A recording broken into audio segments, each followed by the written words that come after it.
بسم اللہ الرحمن الرحیم۔ ماضی کی مسلم ریاست اندلس کے دارالحکومت شیبلیہ،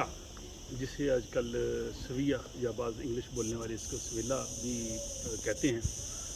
اس میں آپ کو خوش آمدید، اور یہاں کا جو مشہور محل ہے القصر، اس کی آپ کو سیر کرواتے ہیں۔ یہ ماضی کی جو صدیوں کی ایک داستان ہے اور تاریخ ہے، اس کا سفر آپ کو چند منٹوں میں کروائیں گے، جس میں آپ کو یہ خوبصورت محل القصر اور سویہ شہر کے مناظر بھی آپ دیکھیں گے، اور ساتھ ساتھ تاریخ کا سفر بھی کروائیں گے۔ اور مجھے امید ہے کہ آپ کو مسلم عظیم ماضی جو ہے اور موجودہ جو صورتحال ہے، یہ سب دیکھ کے بہت جو ہے وہ معلومات ملیں گی، تو اس کو ضرور پلیز دیکھیے۔ محل کے داخلی دروازے سے جب یونہی اندر آتے ہیں تو بائیں جانب یہ ہال آف جسٹس ہے، یہ سمجھے کہ یہاں سے محل جو ہے وہ شروع ہوتا ہے۔ اور یہ جو القصر محل ہے، یہ جب اندلس مسلمانوں کے زیر نگین آیا تو بنو عباد کے شاہی خاندان نے اس کو بنایا تھا، اور جنہوں نے اس شبلیہ جو موجودہ سویہ ہے، اس پہ 1023 سے لے کے 1091 تک حکمرانی کی، اور اس کے بعد مسلمانوں کی شکست کے بعد جو ہے عیسائی حکمرانوں کے پاس یہ محل آیا، اور انہوں نے اس میں کافی تبدیلیاں کی۔ اور اس میں بھی آپ دیکھ سکتے ہیں کہ جیسے الحمرا میں جو عمارت اور ان کے درمیان میں جو پانی کے حوض بنائے گئے تھے، بالکل اسی طرح کا یہاں بھی جو ہے وہ نقشہ آتا ہے، وہی خوبصورت محرابیں ہیں، اور بڑے ہی دیدہ زیب جو ہے وہ اس پہ نقش و نگار ہیں، اور یہ انسانی مہارت، اس دور کے جو ہنرمند لوگ تھے ان کی مہارت کا منہ بولتا ثبوت ہے، اور ابھی بھی اس کے رنگ جو ہیں وہ نمایاں ہیں۔ اور یہ سرسبز جو ہے وہ محلات ہیں، اس میں باغات بھی ساتھ ساتھ بنائے گئے ہیں، اور بہت ہی یہ اس موسم کی جو شدت ہے اس کو بھی ملحوظ خاطر رکھا گیا ہے۔ پانی کے اس میں فوارے بھی ہیں۔ اب دیکھیں کہ تقریباً 10 صدیاں گزرنے کے باوجود اس کی جو عظمت ہے وہ آج بھی قائم ہے، اور اس میں محل میں ہی انہوں نے ساتھ ساتھ اس دور کی جو چیزیں ان کی نمائش بھی رکھی گئی ہے۔ اور جو ہی ایک حصہ شروع ہوتا ہے اس کے آغاز میں اس کی تھوڑی سی تاریخ انگریزی زبان میں اور اسپینش زبان میں لکھی گئی ہے، اور یہ چونکہ جب عیسائیوں کے زیر نگین آیا تو انہوں نے اپنی جو ہے وہ اس دور کے جو پورٹریٹ تھے، ان کے جو بادشاہ تھے وہ لگائے گئے ہیں۔ اور یہ کولمبس کا جو ہے وہ کمرہ ہے، کولمبس یہیں سے امریکہ دریافت کرنے کے لیے نکلا تھا، اور اس محل کے اس حصے کو اسپیشلی اس کے لیے ڈیڈیکیٹ کیا گیا ہے۔ یہ اس کا جو جہاز کا جو اس کا بحری جہاز کا ماڈل تھا وہ بھی یہاں پہ رکھا گیا ہے، اور اس کے قریبی محل کے باہر گرجا گھر ہے، جہاں پہ یہ خیال کیا جاتا ہے کہ کولمبس کی جو ہے وہ قبر ہے۔ اب یہاں سے ہم جو محل کا جو اوپر والا حصہ ہے اس کی جانب جائیں گے، اور یہ بہت ہی خوبصورت جو ہے وہ راہداریاں اور سیڑھیاں ہیں، جس کے دیواروں پہ بڑے ہی دیدہ زیب قسم کے جو ہیں وہ ڈیزائن آپ کو دیکھنے میں ملیں گے، اور کھلی کھلی یہ جو سیڑھیاں ہیں۔ تو جو ہی ہم محل کے اندر آئے وہاں سے ہم نے جو نچلا حصہ ابتدائی دیکھا، اور اس کے ساتھ ہی یہاں سے یہ جو اوپر جانے کا راستہ ہے، اور اس میں جو ہی ہم اوپر آتے ہیں تو یہ برآمدے میں یہ انہوں نے بعد کے دور کی جو چیزیں تھیں وہ انہوں نے رکھی ہوئی ہیں، اور اندر ساتھ ہی جو کمرہ ہے اس کے اندر جو تاریخی طور پہ جو مسلمانوں کی عمارتیں تھیں یا اس طور کے جو فن تعمیر میں چیزیں استعمال ہوئی، تو ان کے حصے انہوں نے ٹکڑے یہاں پہ جو ہے نمائش میں رکھے ہیں، ساتھ ان کی تفصیل بھی دی گئی ہے، اور جن کو دیکھ کے اندازہ ہوتا ہے کہ اس دور کا انسان جو تھا اس حوالے سے فن تعمیر کے حوالے سے، آرٹ کے حوالے سے اس نے بہت ترقی کی تھی۔ اور خصوصاً یہ جو شبلیہ ہے، یہ چونکہ اندلس کا دارالحکومت تھا، اور یہاں مسلمان جو حکمران تھا عبد الرحمن اول، اس نے اس کی بنیاد رکھی تھی، اور اس کے بعد یہاں پہ بڑے بڑے جو ہے وہ اسکالرز، سائنٹسٹ جو ہے وہ اس شہر میں قیام کرتے رہے ہیں، جن میں جو ہے وہ ابن عربی بھی شامل ہے، ابن رشد بھی شامل ہیں، المعتمد جو شاعر ہیں وہ بھی شامل ہیں، اور جیسے کولمبس کا بھی میں نے کہا۔ تو اب یہ محل کا اوپر والی منزل سے آپ کو حصہ نظر آ رہا ہے۔ یہاں پہ الحمرا کی نسبت اتنے زیادہ لوگ نہیں آتے، چونکہ یہ دوسری جگہ پہ شہر واقع ہے، لیکن اس کی جو محل کی خوبصورتی ہے اور اس کا جو فن تعمیر ہے وہ کسی طرح بھی مجھے الحمرا سے کم نظر نہیں آیا. کھلا اور کشادہ جو ہے محل ہے، اور اس کی اسی طرح سے راہداریاں ہیں، اور اسی طرح سے جو ہے وہ خوبصورت محرابیں ہیں، اور ساتھ ساتھ جو جگہ ہے اس میں انہوں نے بڑی خوبصورتی سے جو ہے وہ سرسبز اس کو بنایا ہے. پانی کے جو حوض ہیں وہ بھی اسی طرح سے ہیں. یہ آپ دیکھ سکتے ہیں کہ یہ جہاں بھی ہم جا رہے ہیں تو ساتھ ساتھ دیواریں اور محرابیں وہی جو مسلم فن تعمیر کا ایک خاصہ ہے وہ آپ کو نظر آئے گا. اور بعد میں انہوں نے جو تبدیلیاں بھی اس میں کی ہیں وہ ان کا معیار وہ نہیں ہے جو مسلمانوں کے فن تعمیر کا ہے. اس میں واضح فرق نظر آتا ہے کہ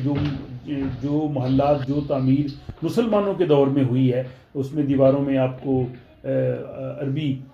کی آیات یا جو سلطان تھے ان کی توصیفی کلمات، اس طرح کی مختلف چیزیں نظر آئیں گی. لیکن جیسے میں کہہ رہا تھا کہ جس معیار کی خوبصورتی مسلم دور میں عمارتوں میں نظر آتی ہے وہ بعد کے دور میں نظر نہیں آئی. انہوں نے کوشش کی ہے کہ اس کو جو ہے وہ آگے بڑھایا جائے، لیکن جب کوئی بھی وزٹر آتا ہے یہاں پہ، جتنی بھی عمارتیں ہم نے اسپین میں دیکھی، مسجد قرطبہ ہے، الحمرا ہے، یا یہ جو القصر محل جو ہے سیویا کا، اس میں وہ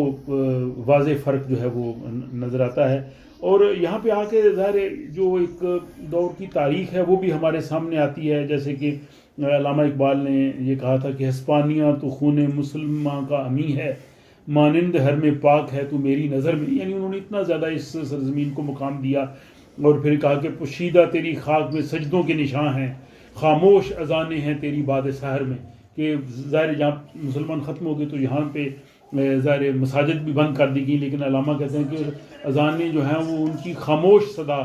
باد سحر میں ہے. لیکن اب تو ظاہر حالات بدل گئے. اب تو یہاں پہ 1000 سے زیادہ اسپین میں مساجد ہیں جس میں اللہ اکبر کی صدائیں بلند ہوتی ہیں، جن میں غرناطہ کی وہ جو جامعہ ہے جس کے بارے میں آپ نے پہلی ویڈیو میں دیکھا. تو اب یہ محل کے جو مختلف مناظر آپ دیکھ رہے ہیں ان میں وہی جو جس طرح کی ہم نے الحمرا میں دیکھا تھا اس محل میں، اور اسی طرح کی تقریباً جو ہے وہ فن تعمیر اور چیز جو ہے وہ یہاں بھی نظر آتی ہے. اور یہ چونکہ اندلس کا یہ دارالحکومت تھا پورا، چونکہ یہ جو سارا جنوبی اسپین ہے اس کو اندلس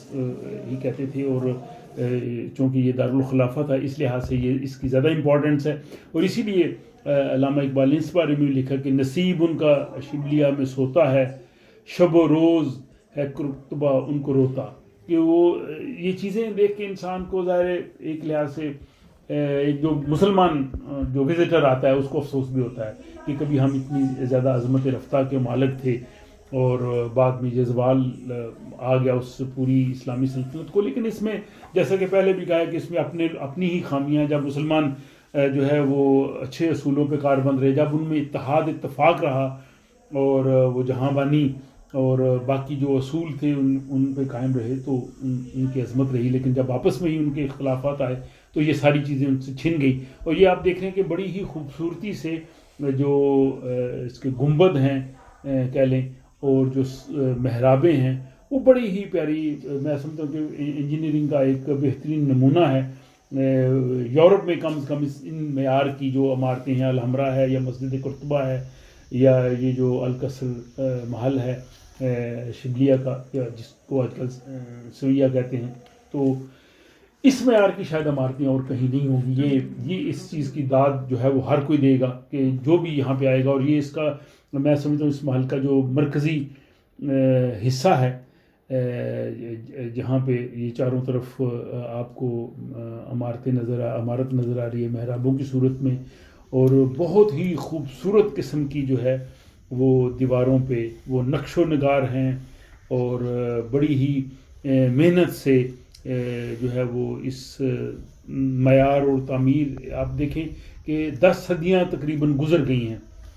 لیکن اس عمارت کی جاہ و جلال میں یا اس کی عظمت میں یا اس کی خوبصورتی میں کوئی فرق نہیں آیا. تو یہاں آ کے آدمی ایک تو تاریخ کے اس ماضی میں بھی کھوتا ہے، وہ چیزیں بھی سامنے آتی ہیں، لیکن اس کے ساتھ یہ چیز بھی آتی ہے کہ انسان ہر دور میں جو ہے وہ عظیم ہوا ہے. انسانی ہاتھوں نے، اس دور میں تو ظاہر مشینری اور باقی ٹیکنالوجی نہیں تھی، یہ زیادہ انسان کی جو ان لوگوں کی محنت تھی کہ انہوں نے کس طرح سے اس کو خوبصورتی سے جو ہے وہ بنایا، اور اس میں وہ ساری چیزیں رکھی کہ آج 10 صدیاں گزرنے کے باوجود جو ہے وہ پوری دنیا سے لوگ جو ہیں اس کو دیکھنے آتے ہیں. تو یہ جو اندلس کا دارالحکومت تھا، اس میں جو ہے وہ علامہ اقبال نے بال جبریل میں اس میں جو یہاں کے مسلمان خلیفہ تھے عبد الرحمن اول، ان کا بویا ہوا کھجور کا درخت بھی ہے. کھجور کے درخت جا بجا یہاں دیکھے جا سکتے ہیں، تو اس پہ علامہ اقبال نے بال جبریل میں بھی لکھا ہے. اور میں سمجھتا ہوں کہ جیسے میں نے پہلے بھی کہا کہ ہمارے خطہ میں پاک و ہند میں جو ہسپانیہ کے ساتھ، اندلس کے ساتھ یا ان مقامات کے ساتھ جو زیادہ لوگوں کا لگاؤ ہے وہ علامہ اقبال کی وجہ سے ہے، ان کی شاعری کی وجہ سے ہے، کیونکہ انہوں نے اپنی شاعری میں جو ہے وہ بہت سی ایسی نظمیں لکھی جن میں مسجد قرطبہ ہے، قید خانے میں معتمد کی فریاد ہے، عبد الرحمن اول کا بویا ہوا کھجور کا درخت، اس پہ جو ان کی نظمیں ہیں، ہسپانیہ ہے، طارق کی دعا ہے، جو وہ لاسفانی جو نظمیں ہیں ان کی وجہ سے ہے. اور یہ آپ دیکھ سکتے ہیں کہ یہ کھجور کے درخت جو ہیں انہوں نے اور بھی زیادہ خوبصورتی کی. اور جو یہاں پہ جو حوض ہیں ان کے ساتھ جو درخت لگائے گئے ہیں یہ بہت ہی دل کو بہتا ہے، اور یہ مناظر دیکھنے کو جی چاہتا ہے کہ آدمی کے پاس وقت ہو اور وہاں پہ آدمی تھوڑی دیر کے لیے بیٹھے اور سکون کرے اور اس دور کو بھی یاد کرے اور ان لوگوں کی محنت کو بھی ضرور خراج تحسین پیش کرے جن کی بدولت آج ہم ان چیزوں کو دیکھ رہے ہیں. تو یہ القصر جو محل ہے، اسے میں سمجھتا ہوں کہ اگر اندلس کی سیر کسی نے کرنی ہے تو یہ بھی اس کا ایک لازمی حصہ ہونا چاہیے. یہ کیونکہ اس دور کی تاریخ جو ہے وہ بھی یہاں پہ ہے، اور یہاں آ کے آدمی کو وہ جو ہے وہ سارا منظر بھی آنکھوں کے سامنے آتا ہے. تو یہ بہت ہی خوبصورت سرسبز قسم کا محل ہے، اور اس کی جو ہے وہ جتنے بھی میں نے دیکھا وہاں پہ جس مختلف پوری دنیا سے آئے ہوئے تھے. کووڈ کے بعد اب سچویشن تھوڑی بہتر ہو گئی تھی اور اس لیے وہاں پہ پابندیاں ختم ہو گئی تھی، تو وہ سارے بڑے ہی انہماک سے ان چیزوں کو جو ہے وہ دیکھ رہے تھے. اور یہ باہر کی جانب جو ہے وہ ہم اب محل کے باہر کی طرف آ گئے ہیں. یہ یہاں جو ہے وہ باہر کے مناظرات جو ہے وہ دیکھ رہے ہیں، اور یہاں پہ بھی آپ دیکھ سکتے ہیں کہ 3-4 چیزوں کو انہوں نے زیادہ فن تعمیر میں جو ہے وہ اہمیت دی: محرابوں کو، نقش و نگار کو، اور اس پانی کے جو انہوں نے حوض اور فوارے اس طرح کی چیزیں، اور ساتھ جو ہے وہ سرسبز جو ہے وہ اس کو کیا باغات کی صورت میں، کھجوروں کے درخت کی صورت میں. تو یہ ہم محل کی جو ہے وہ سمجھیں کہ دوسری جانب آئے ہیں، اور یہاں سے ہمارا جو ہے وہ محل سے باہر کی طرف واپسی کا جو ہے وہ سفر شروع ہوگا. یہ کافکا باغ جو ہے وہ کافی بڑا ہے، اگر کسی کے پاس وقت ہو تو یہاں چہل قدمی کی جا سکتے ہے. لیکن کیونکہ موسم کافی گرم تھا، اگست میں بھی یہاں پہ کافی گرمی ہوتی ہے، اسپیشلی ہمارے لیے جو ہم اسٹوڈنٹس رہے تھے. تو یہ اوپر جانے والی سیڑھیاں ہیں، اور یہ آپ دیکھیں کہ بڑی ہی یہ بھی مہارت سے، خوبصورتی سے یہ حصہ بھی سارا بنایا گیا ہے. اور گرمی کے اس موسم میں تو جب یہ فوارے اور اس طرح کے حوضوں کو اور بھی جو ہے وہ بالکل ابھاتے ہیں. تو یہ القصر محل کا یہ جو ٹور ہے یہ آج بھی جو عالمی ثقافتی ورثے میں شامل ہے اقوام متحدہ کی. اور یہاں کا جو اسپین کا شاہی خاندان ہے، جب وہ یہاں پہ آتا ہے تو ایک حصہ ان کے لیے مخصوص ہے، وہ یہیں پہ جو ہے وہ قیام کرتے ہیں. تو ایک لحاظ سے یہ جو ہے وہ نہ صرف سیاحوں کے لیے ہے بلکہ یہ وزٹرز کے لیے. اب اس طرح سے اب ہم یہ محل سے باہر جانے کا راستہ ہے، اور انہی راہداریوں سے ہو کے ہم جو ہے وہ آہستہ آہستہ اس القصر محل سے باہر آ رہی ہے. آپ دیکھیں کہ یہ منظر بھی اس کا بڑا خوبصورت ہے. اور واپسی کے بعد جو ہی ہم باہر جائیں گے تو یہاں ساتھ جو باقی جو تاریخی عمارتیں ہیں ان کی بابت بھی میں آپ کو بتاؤں گا، لیکن یہ آپ بھی دیکھیں کہ اس کی اتنی خوبصورتی ان نقش و نگار کی ہے. انہوں نے اپنے کوشش کی ہے ان میں چیزوں کو ٹھونسنے کی، لیکن وہ اس میں اس طرح سے فٹ نہیں ہو سکیں، یا ان میں اس طرح کا شاید وہ نہیں وہ معیار بن سکا جو مسلمانوں کے دور میں جو معیار تھا. تو یوں ہی ہم محل سے باہر آتے ہیں تو یہ سامنے جو یہ ہے یہاں کا گرجا گھر ہے، بلکہ یہ مسجد ہوا کرتی تھی جس کو ہٹا کے گرجا بنا دیا گیا، اور اس کا جو مینار ہے یہ آج بھی یہ قائم ہے. یہ مینار اس دور میں سب سے اونچا مینار ہوتا تھا. یہ خلیفہ جو ہیں یعقوب یوسف المنصور، انہوں نے 1184 میں بنایا تھا، اور اس کی مینار کی بلندی جو ہے وہ تقریباً 97 میٹر ہے، اور اس کی سیڑھیوں کے اوپر جا کے مؤذن اذان دیا کرتا تھا. تو یہ سارا جو ہے وہ اس کا حصہ ہے، اور اس کے ساتھ ہی کہتے ہیں کہ یہاں پہ کولمبس کی قبر بھی ہے، تو جس کے بارے میں کچھ لوگ اتفاق شاید نہیں کرتے. تو یہ پورے کا پورا محل کا میں نے آپ کو جو ہے وہ وزٹ کروایا ہے، اور اب ہم جو ہے وہ اس سے ہم باہر کی جانب جو ہے وہ رواں دواں ہیں. سیویا یا شیویہ کا یہ القصر جو ہے 10 صدیوں کی داستان کو اپنے اندر سموئے ہوئے ہے، اور مجھے امید ہے کہ آپ کو یہ ویڈیو بہت اچھی لگی ہوگی، اور تاریخ کا جو سفر ہے